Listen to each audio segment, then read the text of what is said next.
Hello all, welcome to Sai Madhavi family. ఈరోజు మా అమ్మ కాలీఫ్లవర్ పకోడా చేస్తుంది. మధ్యాహ్నం దొండకాయ పచ్చడి చేసింది.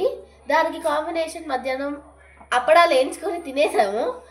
రాత్రికి కాలీఫ్లవర్ పకోడా చేస్తుంది. ఎలా చేస్తుందో చూద్దాం. కెటిల్లో వేడిగా నీళ్లు పెట్టేసి దాన్ని ఒక గిన్నెలోకి వేసుకొని దాంట్లో కాలీఫ్లవర్ ముక్కల్ని వేసుకునింది. పాన్లలో నూనె పెట్టి దాన్ని వేడి చేసుకుంటుంది. కాగే లోపల కాలీఫ్లవర్ ని తీసి మ్యారినేట్ చేసుకుంటుంది.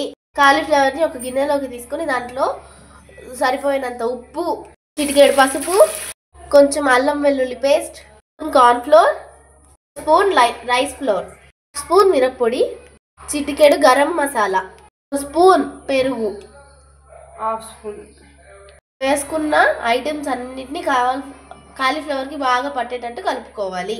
వాటన్నిటిని కలుపుకొని హాఫ్ అన్ అవర్ మ్యారినేట్ చేసుకొని పక్కన పెట్టుకునింది. హాఫ్ అన్ అవర్ పక్కన పెట్టుకున్న మిశ్రమాన్ని కొంచెం కొంచెం నూనెలో వేసుకోవాలి. వేయించుకున్న వాటిని ఇంకో సైడ్ కూడా బాగా వేగాలి కాబట్టి తిప్పించుకుందాం.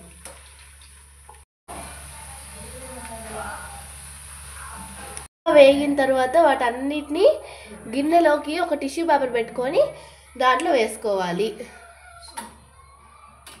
వేడి కాలీఫ్లవర్ పకోడా చేసింది మా అమ్మ. సైడ్గా నంచుకోవడానికి ఎన్ని పెట్టిందో ఇవన్నిటిని నంచుకొని ఈరోజు నేను మా నాన్న కుమ్మేస్తాం.